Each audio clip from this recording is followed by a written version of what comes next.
Have you ever met someone who seemed to have it all, and yet when you looked into their eyes there was no light? Perhaps you've seen it too, in the neighbor who drove the finest car on the block but never smiled, in the friend who retired with a golden parachute but confessed to feeling empty. Or maybe you've felt it in yourself, that quiet ache, the strange hollowness that lingers even when life looks full from the outside. We spend decades chasing things that shimmer in the distance: titles, houses, bank balances, recognition. And for a while, it makes sense. We climb and climb, believing that with each rung we're getting closer to something. But what if one day you pause, look down and realize you've been climbing the wrong ladder? This isn't just a metaphor, it's a truth that many only discover after 60. After the retirement party ends, after the applause fades, after the mirror shows a different face, older, wiser, perhaps a little more tired, and quietly asking, "Now what?" Some may agree, yes, true success is about joy, not trophies. Others might resist, but doesn't discipline, ambition, and hard work bring meaning? And perhaps both are right in their own way. Because this isn't a lecture, it's a reflection, a gentle turning inward. Today I want to invite you on a quieter journey, one where we don't run faster or do more, but pause, to breathe, to ask softly, what does it mean to live a life that feels light, joyful, and truly ours? This isn't about regret, it's about rediscovery. It's about peeling back the layers of expectation and reconnecting with the simple, soulful truth that success is not something we win, but something we carry. It lives in the heart, not the bank, in the peace between moments, not the noise between goals. So come, let's walk together through this quiet reflection, not to fix, not to solve, but to remember. Sometimes the greatest awakening happens not at the top of the mountain, but at the moment we stop climbing. Let us begin. Part 1. The silent weight of other people's approval. There's a kind of silence that doesn't come from peace, but from pressure. The silence we feel when we're afraid to speak our truth, because we don't want to disappoint someone. The quiet nod we give when our heart disagrees, but we're too weary or too conditioned to go against the grain.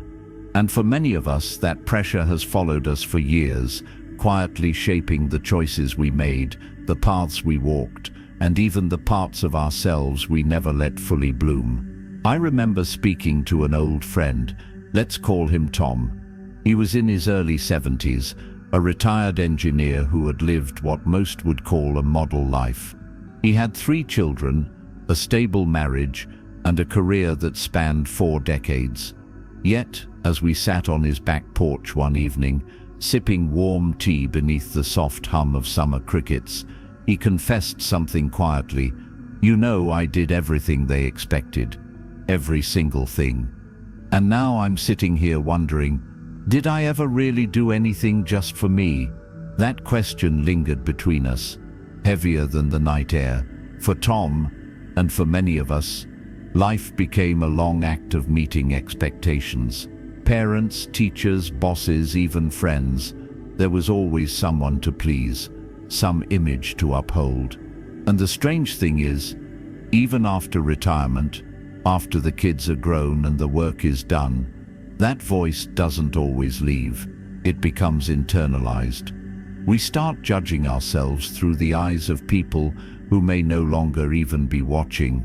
The Buddha taught that one of the great sources of suffering is attachment, not just to material things, but to ideas, identities, and the illusion of approval. He once said, "Praise and blame, gain and loss, fame and disrepute. These are the worldly winds. Let them blow through you without shaking your inner peace." But for those of us raised to be responsible, to work hard, to do right by others, how do we let go of needing their approval? It doesn't happen all at once. For Tom, it started the day he declined a family reunion, not out of spite, but simply because he didn't feel up to the travel and noise. He expected disappointment, maybe even guilt. But something surprising happened. The world didn't fall apart. No one hated him, and more importantly, he felt lighter. There is a kind of joy that comes when you stop carrying the weight of someone else's story for your life. When you step off the stage and realize you were never meant to play a role, you were meant to live a truth. Perhaps you felt it too, that moment when you made a small decision just for yourself, and the sky didn't fall. In fact, it opened. Here's something soft to consider. Whose approval are you still waiting for? And what would your days look like if you no longer needed it? We don't unlearn these habits overnight, but awareness is the first kindness we can offer ourselves. And sometimes the most radical act of self-love is simply whispering, "I choose me today." As we continue this reflection, let's carry this seed with us. True freedom is not in being admired, but in being authentic. Part 2. When the heart is full, nothing more is needed. There's a quiet moment that sometimes arrives in old age, often unannounced, when you realize that more no longer means better. That moment when you stand in your home, surrounded by the things you once worked so hard to acquire, and you feel nothing.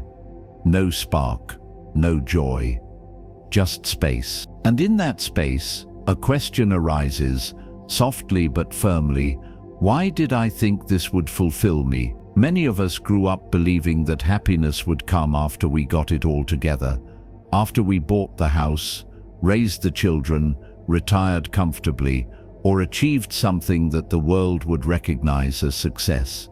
And so we chased, with determination, with sacrifice, with hope. But the truth is, joy is not something that waits for us at the finish line. It's something that either walks with us or doesn't. Let me tell you the story of a woman named Margaret. She was 68 when we met, a former business owner who had sold her company after a lifetime of effort. She had savings, security, and the freedom to travel anywhere she liked. But one afternoon, over coffee, she looked at me and said something I'll never forget. "I used to think I was chasing happiness, but I think I was actually running from loneliness." Her voice cracked when she said it, not because she regretted her success, but because she had realized that her heart had been waiting for something much simpler: connection, peace, and a feeling of enoughness that no award or bank statement could give her. In Buddhism, there's a concept called santutsi, contentment. Not contentment as resignation, but as deep inner fulfillment. It means having a heart so full that it no longer begs the world for more. A full heart doesn't need to shout, impress, or achieve. It rests softly in the moment it's been given. So what does it mean to have a full heart? It could be the feeling of holding your grandchild's tiny fingers, or hearing an old song that brings back the scent of a summer afternoon. It might be the joy of watering your garden, slowly, as the sun goes down. It's not flashy, it doesn't trend, but it's real, and it lasts. The world will always whisper that you need more, but the heart, in its quietest wisdom, often replies, "No, I just need to be here." And perhaps that's what makes old age so sacred. It peels away the noise. It reveals the simple truth that joy is not in the having, but in the being. That peace doesn't come when you finally grasp something, but when you finally let go. So let me ask gently, what fills your heart these days? Not your schedule, not your closet, but your heart. And what would it mean to stop chasing and start savoring? The Buddha once said, "Health is the greatest gift, contentment the greatest wealth, and faithfulness the best relationship." In that light, we realize we were rich all along. We just hadn't slowed down enough to feel it. And now that we have, maybe we can begin to truly live. Part 3. The day you realize you are not your story. There comes a day, often quietly, without ceremony, when you sit by the window looking out at the same street you've watched for decades, and you begin to wonder, who am I really? Not the job title you carried for so many years. Not the mother, the father, the spouse, the friend. Not even the face in the mirror that has changed so many times. But something deeper, something unshaken. The quiet awareness that has watched it all unfold. I remember an old monk at a forest monastery in Thailand telling a story to a group of lay visitors. He said, "When I was a child, I thought I was a son.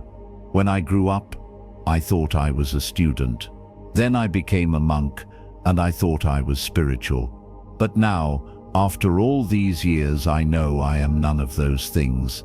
I am simply the space in which all of these things appeared and disappeared." The room was silent. No one quite knew how to respond. But somehow we all felt it. A truth too large for words, yet too familiar to ignore. We live much of our lives wrapped in a story, woven from memories, achievements, regrets, and roles we didn't always choose. We call it me. We wear it like a coat, sometimes proudly, sometimes wearily, and yet, beneath it all, there is something untouched. A stillness, a presence, a knowing that watches even our doubts arise and fall like waves on a calm lake. The Buddha taught that the self is not a fixed thing, it's a process, a verb, not a noun. In Pali, the word anatta means not self, reminding us that what we often cling to as me is merely a collection of shifting conditions, thoughts, sensations, preferences, fears. These things arise, and they pass. And the more tightly we grip them, the more we suffer. So what happens when we loosen that grip? For one woman I spoke with, her name was Eileen. It happened after she retired from her role as a school principal. For 40 years, that title defined her. She was respected, organized, and constantly in control. But in retirement, the emails stopped. The phone quieted. The important decisions were no longer hers to make. And at first, she told me, she felt invisible. But then, something else emerged. She began painting again, something she hadn't done since she was a girl. She spent quiet afternoons in her garden, watching how light moved through the leaves. She took walks without a destination. And one morning, over tea, she smiled and said, "You know, I thought I'd feel lost without that identity, but instead I feel free. It turns out I was never the job. I was the one doing the job. Now I'm just being." It takes courage to set the story down, to stop clinging to who we think we are, and allow who we really are to gently rise to the surface. But it's in that space, raw, unguarded, tender, that we touch something sacred. So let me ask softly, if you are not your past, not your title, not your mistakes, then who are you, really? What part of you has always been there, watching it all, quietly breathing through every season? You don't need to answer with words, you only need to listen, because who you are is not a sentence, it's a presence. And when you finally meet that presence, the story no longer owns you. You become the sky, not the passing clouds. Part 4. Meditation, stillness, and the quiet revolution. Within, it often begins not with a chant or a bell, but with a breath, just one, soft, unnoticed, quietly entering and leaving the body like it has for years without our permission or awareness. And then another, until, without realizing it, we've stepped away from the noise of the world and into a space we forgot existed, the stillness inside us. For many, the word meditation sounds distant, complicated, or even mystical. But in truth, it is as ordinary and as extraordinary as sitting still and listening. Listening not to someone else, but to yourself, to your heartbeat, to your weariness, to your breath, and maybe, if you stay long enough, to your soul. I remember a man named Charles who came to a weekly meditation group I once attended at a small community center. He was 75, retired from decades in finance, and wore the same beige sweater every Wednesday. For the first few weeks, he'd always arrive a few minutes late, shuffle awkwardly onto the mat, and often peek at his watch during the sits. But then one evening, as we finished our final bell, I noticed he didn't move. The room emptied out slowly, but Charles stayed there, eyes closed, hands resting softly in his lap, breath steady like a quiet stream. When he finally opened his eyes, he looked over and said, almost as if surprised by his own words, "I didn't know silence could feel like home." In Buddhism, meditation isn't about emptying the mind, as many people assume. It's about meeting the mind, just as it is. It's about watching thoughts come and go without getting swept away by them. And over time, it's about remembering that you are not those thoughts, those worries, or even those roles you've carried so long. You are the awareness that sees them all and remains untouched. The Buddha often compared the mind to a pond. When stirred, it becomes cloudy and full of ripples, but when left undisturbed, it settles. And in that stillness, you can see all the way to the bottom. That is what meditation offers, not an escape from life, but a deeper entrance into it. You don't need a cushion, a candle, or a perfect setting. You can meditate on a park bench, in your living room chair, or even while waiting in line. All it takes is a breath and the willingness to stop running, even just 5 minutes. 5 sacred, quiet minutes that belong only to you. And here's the quiet revolution. Once you begin to touch this stillness, even briefly, something inside you changes. You respond instead of react. You listen instead of interrupt. You see beauty in places that once felt dull. You forgive without needing a reason. You live with fewer demands and deeper presence. Meditation doesn't make your life perfect, but it makes your experience of life clearer, softer, and somehow more your own. So if you've never tried it before, consider this your gentle invitation. Sit, breathe, just for a moment. And if the mind wanders, smile. That too is part of the practice. No need to force, no need to fix. Just return and return again and again. Because every time you return to yourself, you build a bridge back to something sacred, your own quiet wisdom. Part 5. Redefining success. After 60, there's a curious shift that begins to unfold in our later years. The applause fades, the calendar quiets, and the mirror begins to reflect not just the passing of time, but the deep, searching eyes of someone who's seen a lot, done a lot, and yet is still wondering, what now? For decades, we were measured by paychecks, promotions, titles, or trophies. Even in the subtlest ways, through compliments, respect, or status, we were taught to equate success with how far we climbed, how hard we pushed, how much we achieved. But something begins to unravel after 60, not in a tragic way, more like an old knot finally loosening. The goals we once chased begin to feel like clothes that no longer fit, and a quiet question arises in the space they leave behind. What if success isn't about reaching higher, but sinking deeper? I once met a man named Robert, a former executive who spent most of his life in boardrooms and airports.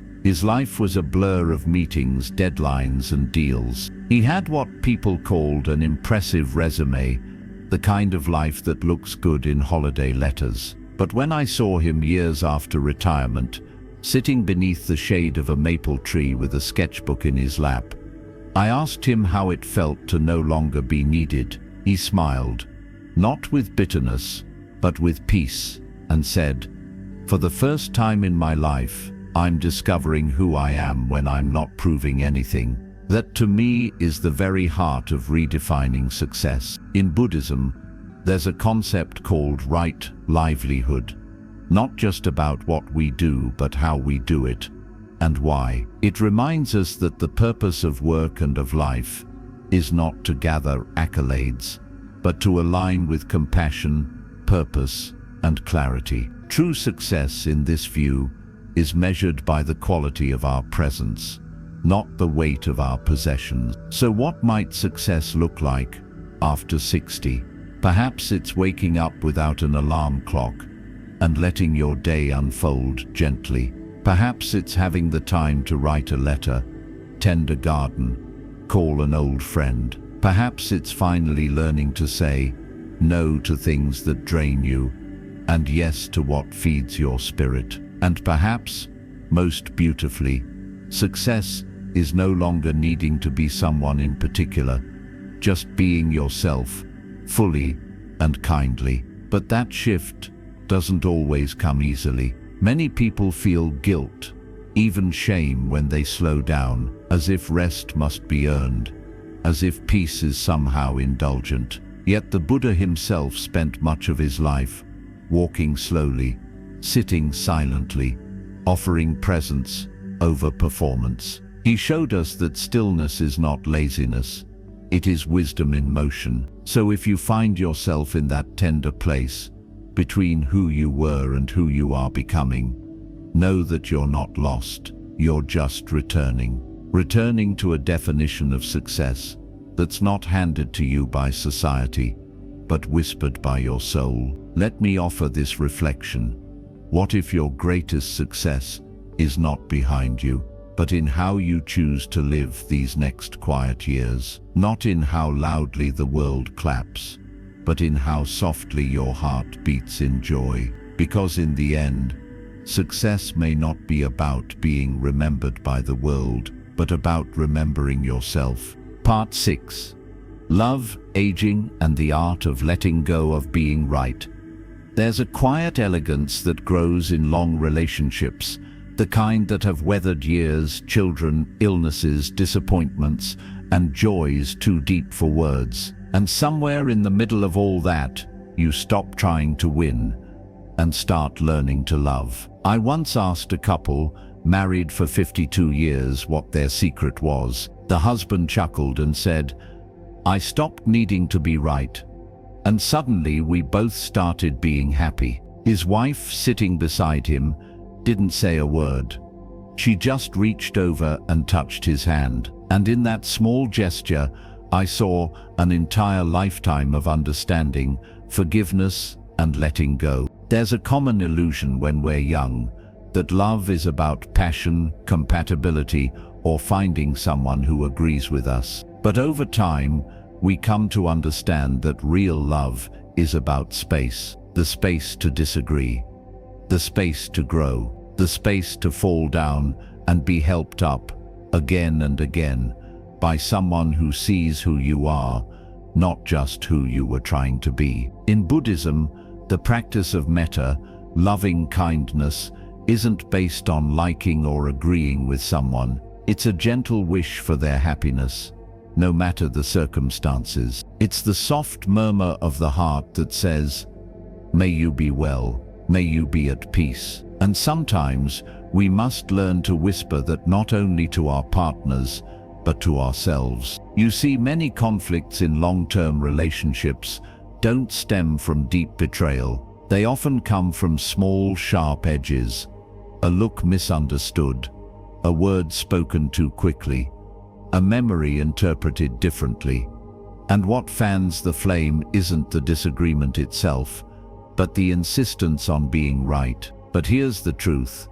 Being right feels good in the moment. Being kind feels good for a lifetime. Let me share the story of Diane and Harold. They had been married for 47 years and often bickered in small, endearing ways. But one day, Harold became very ill. In the weeks that followed, Diane told me something that stayed with me. All those years I wasted proving points. I wish I had just held his hand more often. That hit me like a prayer. Sometimes we're so busy trying to be understood that we forget to understand. So caught up in shaping the narrative that we miss the beauty of just being there, together, in silence. And when we realize how short life truly is, those small victories, the I told you so's, begin to lose their taste. What remains is presence. What remains is touch. What remains is love. So here is something worth sitting with.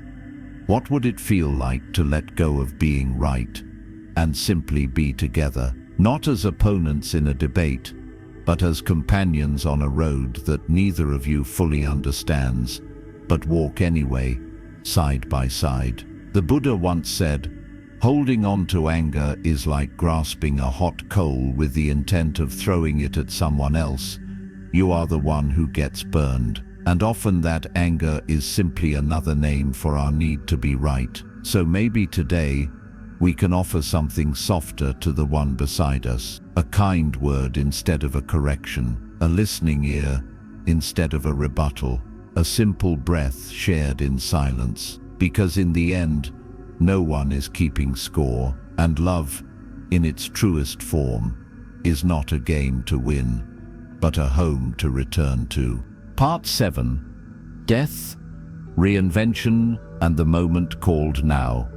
There's a strange tenderness in realizing that we are not eternal, not in this body, not in this name. And yet, far from frightening, this realization, when held with soft hands, can become the very soil in which peace begins to grow. We don't like to talk about death, especially in a culture that idolizes youth, speed, and achievement. But the truth is, if you are watching this now, you've likely lost someone, a friend, a parent, a partner, maybe even a child. You've sat with the ache of absence. You've heard the silence after the last breath. You've learned, perhaps slowly, perhaps all at once, that life does not wait for us to be ready. And yet, what if death is not the end, but the mirror? What if it's not a thief in the night, but a quiet teacher, whispering, "Don't forget, everything passes, so live now, fully, while you can." I once sat beside a woman named June as she lay in hospice. She was 84, a former nurse, with eyes that still shimmered with mischief. On one of my last visits, I asked her if she was afraid. She smiled gently, took my hand, and said, "Oh honey, I've died 100 little deaths before this one. The death of youth, the death of motherhood, when my children moved out, the death of identity when I stopped working. This is just another doorway, and I think it might be the kindest one yet." That moment stayed with me. In Buddhism, we are taught to contemplate marana sati, the mindfulness of death, not to be morbid, but to wake up. Because when we truly understand impermanence, we stop postponing love. We stop waiting for someday. We realize that this breath, right now, is the only one promised. And with that clarity, something beautiful happens. We begin to reinvent ourselves, not by becoming someone new, but by remembering who we are without all the roles and labels. We become softer, more honest. We let go of bitterness, not because we forget, but because we realize it weighs too much to carry into tomorrow. The truth is, death is always happening, not just in hospitals or at the end of long roads, but in every moment that passes. The version of you that began this video, already gone. The words I just spoke, already history. The leaf falling outside your window, a farewell and a beginning, all in one. And that's the miracle. Each moment is both an ending and a birth. So perhaps the wisest way to live is not to fear death, but to invite it as a quiet companion, not with dread, but with reverence. Let it remind us to say the kind word, to kiss the forehead, to write the letter, to forgive. Let it remind us that the point of arrival is always now, and that every moment, yes, even this one, is an opportunity to begin again. So I'll leave you with this. What are you ready to let die within you? An old resentment, a limiting belief, a version of yourself that no longer feels true. And what, dear soul, are you ready to allow to be born? Because this moment, this tender, fleeting, precious moment, is your invitation to love more deeply, to live more fully, to awaken before the final goodbye. Conclusion. Walking lightly with joy. And so, dear friend, we arrive at the end of this quiet reflection, only to discover, perhaps, that it is not an end at all, but a beginning. We've wandered gently through the soft edges of truth. That approval from others is a weight we are allowed to set down. That joy is not something we earn, but something we remember.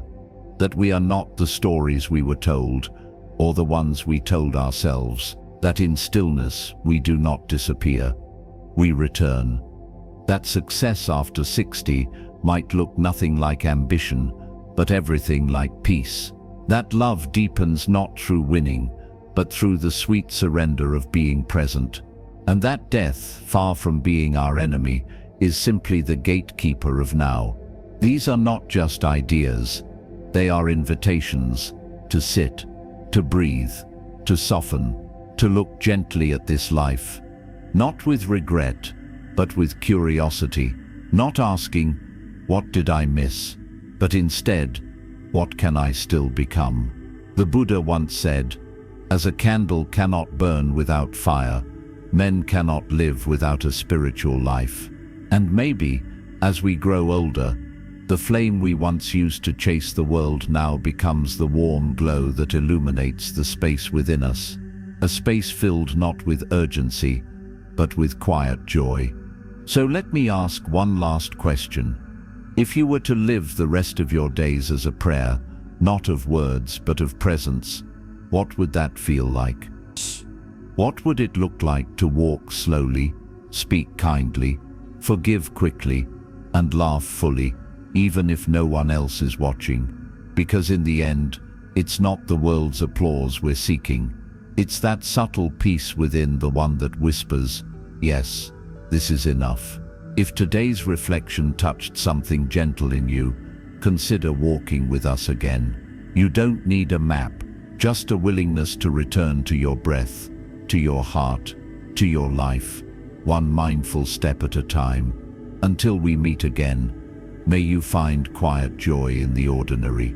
May you walk through your days with softness, and may you always remember, the most beautiful chapters are often written after the world has stopped watching.